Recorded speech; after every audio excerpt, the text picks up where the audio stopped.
Assalamualaikum warahmatullahi wabarakatuh. Baiklah, di sini saya akan menjelaskan mengenai algoritma priority dan round robin pada sistem operasi.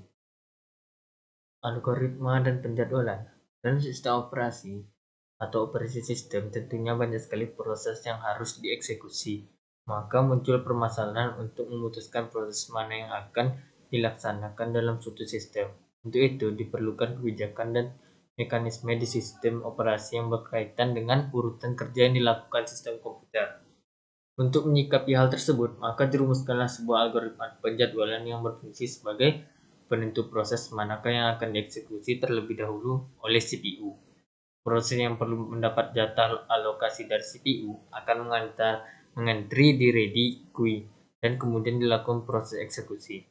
Algoritma penjadwalan tersebut pun ada beberapa cara, tergantung kebutuhan kita untuk menggunakan cara yang mana. Round robin yaitu salah satu algoritma penjadwalan yang menggilir proses secara berurutan. Dalam algoritma ini, setiap proses akan mendapat waktu dari CPU yang kita sebut dengan time quantum. Time quantum adalah suatu satuan waktu. Time quantum inilah yang menentukan proses mana yang akan dikerjakan terlebih dahulu oleh CPU dan kemudian proses mana yang akan dilakukan berikutnya. Biasanya, suatu proses mendapat jatah time quantum yang sama dari CPU, yakni 1 sampai 100 milidetik atau 1 per n. Jika proses yang sedang dieksekusi selesai dalam waktu kurang dari 1 time quantum, tidak ada masalah, tetapi jika proses berjalan melebihi 1 time quantum, maka proses tersebut akan dihentikan, lalu digantikan oleh proses yang berikutnya. Proses yang dihentikan tersebut akan diletakkan di queue di urutan paling belakang. Berikut proses dalam algoritma round robin. Proses pertama terpilih. Timer diset untuk interval proses setelah 1 kuantum, itu adalah proses kedua.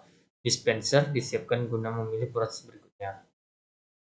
Ini suatu proses masih berjalan pada akhir kuantum, itu mengikuti langkah-langkah ini. Contoh suatu proses dengan menggunakan algoritma round robin. Contohnya prosesnya P1, durasinya ada 3, urutannya 1, kedatangan 0. P2-nya durasinya 4, urutannya 2, kedatangannya 0. P3 durasi 3, urutan 3, kedatangan 0. Asumsi kuantum waktu min 1 unit P1, P2, MP3 tidak pernah diblokir. Waktu tunggunya P1 0 ditambah 2 tambah 2 sama dengan 4. P2 1 tambah 2 tambah 2 tambah 1 sama dengan 6. P3 2 tambah 2 tambah 2 sama dengan 6. Waktu tunggu rata-rata 4 tambah 6 tambah 6 dibagi 3 sama dengan 5,33.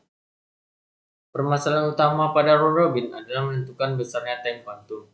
Jika time quantum yang ditentukan terlalu kecil, maka sebagian besar proses tidak akan selesai dalam satu time quantum.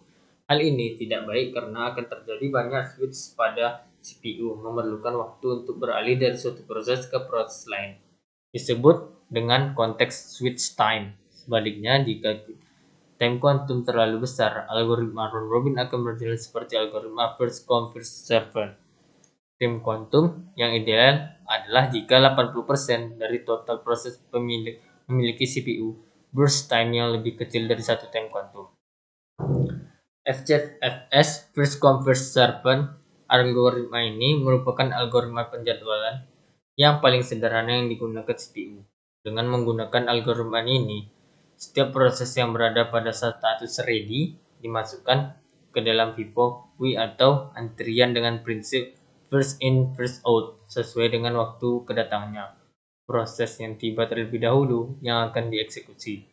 Untuk permasalahannya ada 4 buah proses yang datang secara bersamaan, yaitu pada 0 ms. Bisa dilihat pada gambar di bawah ini. P1 memiliki burst time 8 ms, P2 memiliki burst time 7 ms, dan P3 memiliki burst time 10 ms, dan P4 memiliki burst time 6 ms. Apabila kita gunakan algoritma FCFS ini, maka analisisnya akan dijelaskan dalam Gantt chart sebagai berikut. 0, P1 sampai 8, P2 sampai 15 ditambah 7, 15 ditambah 25 15 sampai ke 25 ditambah 10, 25 sampai ke 31 ditambah 6. Keterangan P proses T times. Waktunya yang di bawah ini, dari bawah. P ini prosesnya. Kelemahan dari algoritma ini, waiting time rata-rata cukup lama. Terjadinya convolving effect, yaitu proses menunggu lama untuk menunggu satu proses besar yang sedang dieksekusi oleh CPU. Priority scheduling. Priority scheduling merupakan algoritma penjadwalan yang mendahulukan proses yang memiliki prioritas tertinggi, seperti prioritas yang memiliki prioritasnya masing-masing. Prioritas tersebut dapat ditentukan melalui beberapa karakteristik, antara lain time limit, memory requirement, access file, perbandingan antara IOS dan OS, burst dengan CPU burst, tingkat kepentingan proses. Berikut contoh analisis algoritma priority scheduling. Priority scheduling atau contohnya, prosesnya P1, durasinya 6, prioritasnya 4, arrival time-nya 0. P2-nya prosesnya durasinya 8, prioritasnya 1, P3-nya prosesnya P3, durasinya 7, prioritinya 3. Source time job first scheduling. Algoritma source job first scheduling ini memiliki dua jenis, yaitu shortest job first scheduling non-prep type. CPU tidak memperbolehkan proses yang ada di ready queue untuk menggeser proses yang sedang dieksekusi oleh CPU.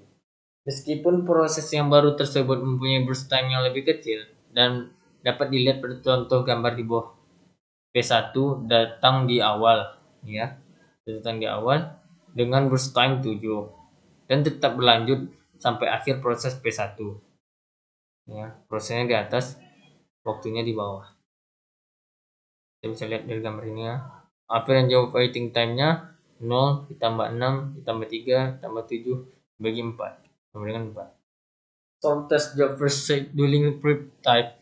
Jika ada proses yang sedang dieksekusi oleh CPU dan terdapat proses di ready queue dengan burst time yang lebih kecil daripada proses yang sedang dieksekusi tersebut, maka proses yang sedang dieksekusi oleh CPU akan digantikan oleh proses yang berada di ready queue tersebut. Prep type STF sering disebut juga short time remaining the time pre-scheduling. Contohnya, proses P1 arrival time-nya 0, burst time-nya 7, P2-nya arrival time-nya 2, burst time-nya 4, P3 arrival time-nya 4, burst time-nya 1, P4 arrival time-nya 5, burst time-nya 4. Preptive-nya ini prosesnya di atas nih, bentuk dari waktunya. Di average waiting time-nya 9 ditambah 1 tambah 0 tambah 2 dibagi 4. Walaupun algoritma ini dapat disebut algoritma yang cukup optimal, algoritma ini masih memiliki beberapa kekurangan, yaitu susahnya untuk memprediksi burst time proses yang akan dieksekusi selanjutnya. Proses yang mempunyai burst time yang besar akan memiliki waiting time yang besar pula, karena yang dieksekusi terlebih dahulu adalah proses dengan burst time yang lebih kecil. Sekianlah presentasi dari saya. Apabila ada kesalahan mohon dimaafkan. Wabillahi taufiq wal hidayah. Assalamualaikum warahmatullahi wabarakatuh.